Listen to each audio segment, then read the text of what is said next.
This is the Magic Square MS02 Light of Peace, or their Transformers Masterpiece animated version of Optimus Prime. I picked up this bad boy from Toys for just under $120, but $117. I heard this is probably the best looking animated style Masterpiece Optimus Prime out there. So I wanted to see for myself what the hype was all about. Let's get this guy out of packaging. And here is the Magic Square Light of Peace out of packaging. And essentially this is Magic Square's version of the G1 styled Masterpiece scaled Optimus Prime. And as far as G1 scaled Masterpiece figures go, this is as good as it gets, folks, for a Optimus Prime done in this scale. The figure looks so G1. It kind of has that animation vibe despite not having any cell shading. I don't want to say that is a far simpler figure than Takara Tomi's Masterpiece figures, but it really is. Magic Square has found a way to simplify things. They've probably gotten maybe cheaper plastic, but more solid plastic. The transformation isn't as annoying. And it has all the elements you need for a G1 styled Masterpiece animation accurate Optimus Prime in the Masterpiece scale. I think this figure is incredible. Let's take a closer look at the details of this figure. For comparisons, here we have the Aoi Mech Knight, Star Knight with the Hasbro War for Cybertron Trilogy Siege Voyager class Optimus Prime. The figure's articulation, let's begin with the head. The neck is on a ball joint and I guess this is a hinge. It's like on top of the head there is a hinge which allows you to rock the head sideways, and then there's a ball joint at the base. Torso articulation, he's got a waist swivel, and you can prop up the chest upwards or downwards because of this transformation hinge. So I thought that was pretty cool. You can get him in some wide range of motion. His torso can move in various ways, up, down, left, right. Oh, it doesn't move. It doesn't rock though. The shoulders, they're kind of on butterfly joints because of transformation. So there's a little bit of butterfly joint action right there. There is a hinge right here because of transformation, but there's a shoulder articulation hinge right here as well. So double jointed outward hinges. The biceps, they are on swivels. The elbows are on double hinge. The obvious hinge is this one, but there's another hinge right here to allow you a full range, almost 180, 170 degree bend on the elbow. The wrists can swivel and have an outward motion. The fingers are articulated. The thumb has a ball joint right here and a hinge here. The rest of the fingers have ball joints on the first digit, on the, I guess, on the palms, but then only have one extra hinge. So the last digit doesn't have a hinge, only the middle digit, which is fine. You don't really need that much articulation for the fingers as long as you're able to do like a reaching pose or like a grabbing pose. My only complaint about the hands, they seem a little bit too big for the figure. Look how huge those hands are. When they're clenched up, I guess they're fine. But when you open up the hands, man, they're really big. Big hands, but it's okay. And then for the waist, this is interesting because you can move the flaps out like this. There's an initial hinge right here that allows you to do the splits and can rock the legs forward and backward a bit. But there's a secondary hinge right here, as you'll see, which allows you to move that panel up to give him a fuller range of motion for the legs. You make it move forward and up, forward and backwards. It is interesting that they allowed this figure to do that. Not sure it's an advantage because the aesthetic of the hips is a little bit ruined if you kind of pose him like with the legs forward, like he's in a crouch position. See the panels on the hips, they just kind of vanish and go underneath, but it's okay. Put it back up like this, and you can position the legs forward just by a bit without really folding up those panels. I don't know if I can do it. Yeah, I guess you can. But to give him the full range of motion, those panels have to move downwards, which is okay, I suppose. Okay, the thighs are on swivels. The knees, they can bend all the way up like that, double jointed, about 160, 165, 70 degrees. Okay, the feet, a little bit of up and down motion, and they got a rocker tilt. You can really do a Yokogeri sidekick. Yeah! Let's talk about paint apps. Hardly any paint apps on the figure. Most of the plastic has been molded in the color it's supposed to be. The I don't know if this is considered paint apps, but there's vac metal on the pipes and on his abdomen or abs.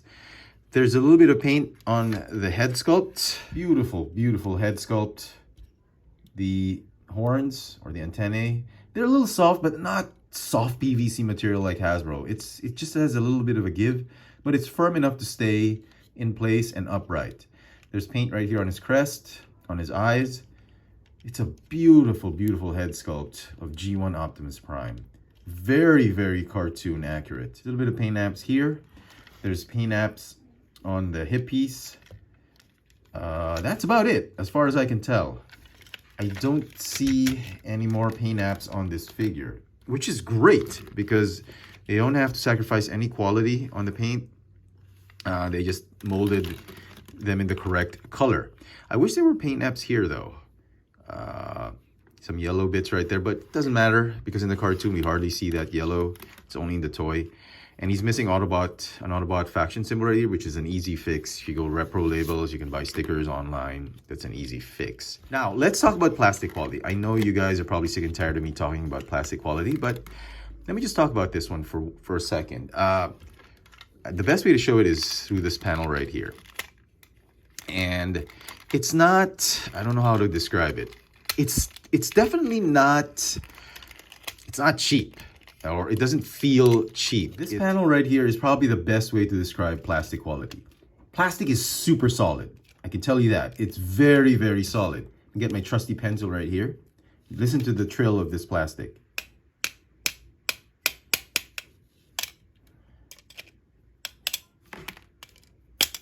You can hear how solid it is. And yet, it's made of a very, very lightweight plastic. It's sort of those...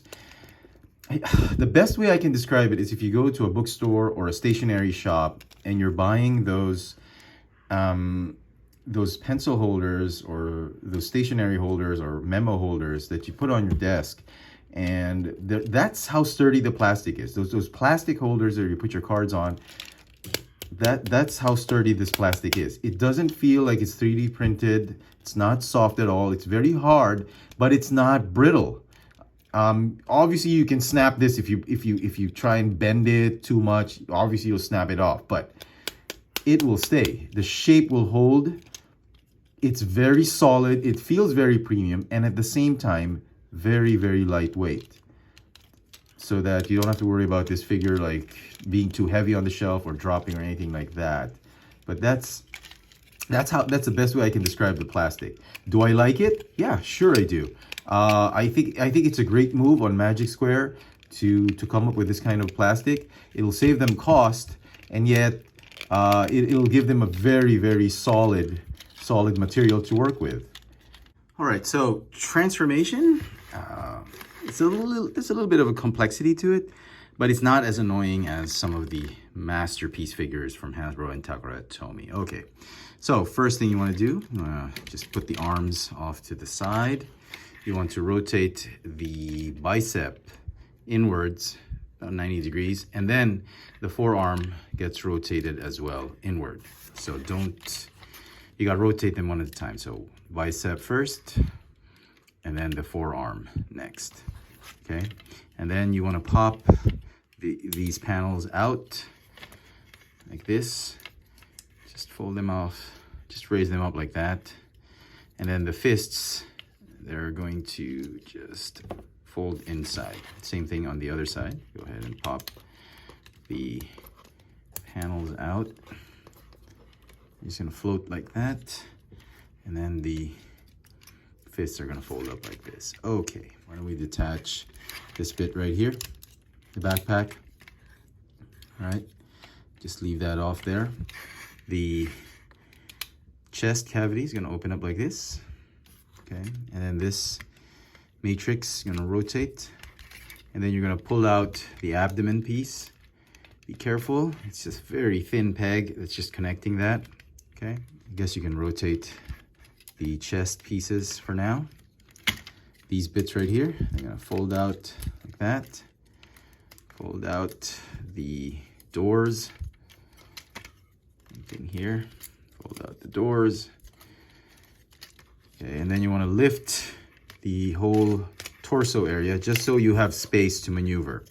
Okay, you're gonna bring down the tires, these side parts of his abdomen or his loins. You're gonna fold that down like that. And then you're gonna rotate and swing out the wheels. Okay. And then you want to rotate these bits right here because these will form the headlamps of the truck. This entire ab section is gonna rotate this way. Fold the head back first and then that. Okay, the head, you just wanna rotate it down this way. And then just for safety, so the antennae don't break, you wanna fold them down. Position the arms like this. Position the arms this way. It's a mess right now, but it all makes sense. Hold on. Okay, so close up this panel right here to form the front windows of the truck. And then you want to tab into those slots right there. You want to tab these pegs right here. Okay, hold on. Okay, the arms, they're going to fold this way, just like in G1. Make sure the hinges are folded flush. Okay, fold the doors, and these panels are just gonna collapse like that. Okay, same thing here on this other side. We are going to fold in the arms. Okay, make sure the hinges are flush.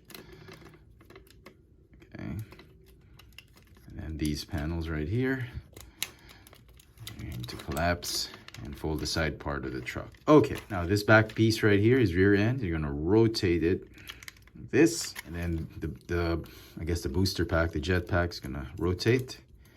Fold it like this, and just keep this part right here, fold it down like that. Okay, now this entire section right here, the backpack is going to scoot over on top of the truck, or on top of his torso, and then just fold up like that.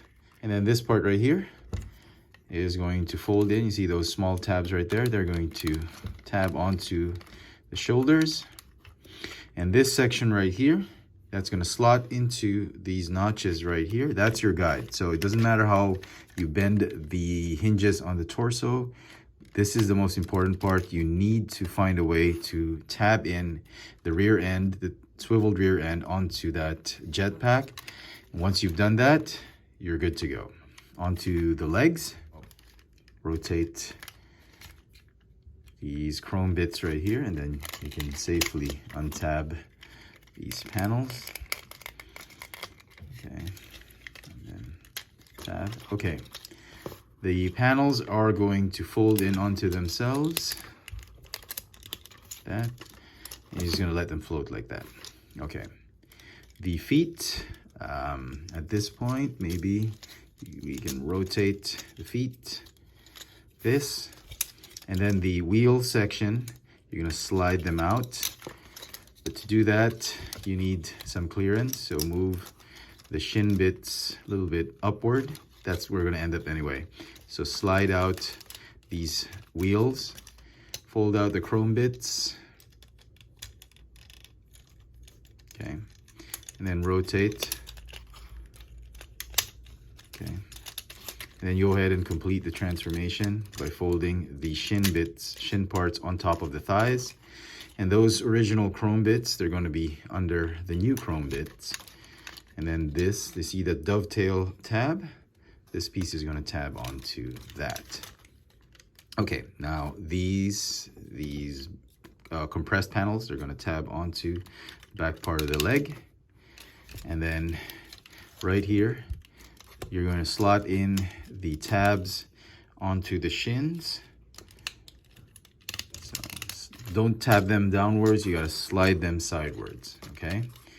And then this bit right here folds up, this one folds down, and then this bit right here folds up to reveal the tail lights.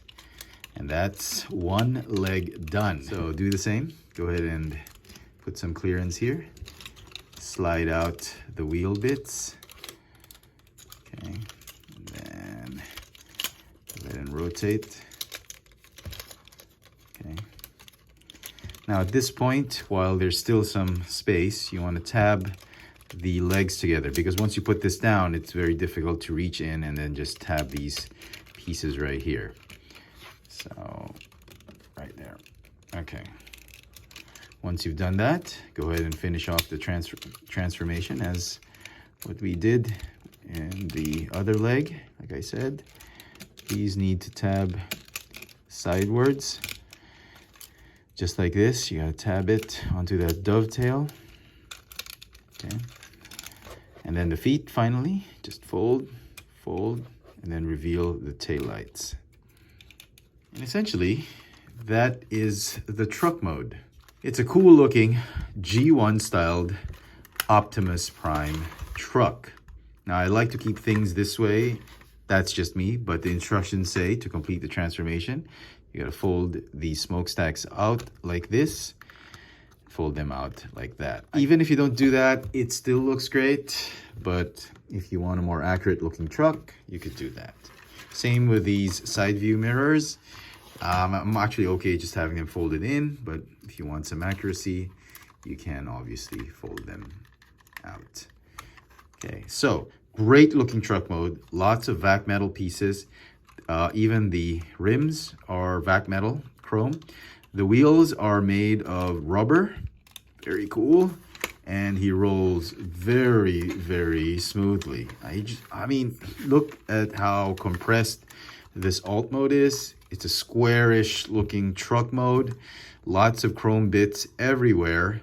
It looks so G1. All we need now is a trailer. And speaking of a trailer, well, I don't have a trailer now. There are two different hitches. I'm not sure if Magic Square is planning on giving us two different kinds of trailers, or honestly, I don't know. But if they do end up releasing a trailer for this figure, that would be completely awesome, and I'm all for that. And you know what? This is the best looking G1 alt mode in any Masterpiece line. Takara Tomy, Hasbro, Magic Square. I mean, look at this. Very, very cool. Very happy with it. And so some final thoughts on this Magic Square Light of Peace. Their G1 styled, Masterpiece scaled Optimus Prime. Oh my goodness. Absolutely blown away by this figure. This is by far, in my opinion, the best version of a G1 styled Masterpiece Optimus Prime. I mean, compared to all the other third-party figures we had, the official licensed figures we have, this one just takes the cake. This is just a lot of fun. The aesthetic, the look and feel of both truck mode and robot mode just takes you back to the 80s, the old G1 cartoon. It is very cartoon accurate. The transformation engineering is absolutely incredible. Everything folds up nicely. And the best part is the transformation isn't as annoying as some of what Takara Tomy products, you know, the Takara Tomy products that have been released in the market now. They're just horrible to transform. This one is still a lot of fun. So you get a very compact, compressed truck mode, and even in robot mode, you get to see all the aesthetics of the cartoon Optimus Prime. All the truck bits are hidden perfectly. The articulation on the figure is absolutely superb. I love the color choice on this one. Everything about it just screams G1 cartoon Optimus Prime. This is the kind of toy you wanted when you were a kid. Well, maybe not, because it was a little difficult to transform, but still, it has an uncanny resemblance to the cartoon Optimus Prime we all grew up with during G1 in the 80s. Absolutely my favorite masterpiece Optimus Prime, and easily in my top 3 favorite Optimus Prime figures of all time. Number 1 is probably still going to be the Earthrise or Kingdom Optimus Prime. And he's going to be a close second. You know, we'll see when we get a trailer. If we get a trailer and it turns out, well, this is going to be probably is going to replace my Earthrise Optimus Prime. But do let me know in the comment section what you guys think of this Magic Square Light of Peace G1 styled masterpiece scaled Optimus Prime. Hit that notification bell so you never miss out on any of my latest video reviews. And if it's your first time here, please subscribe. Thanks for watching.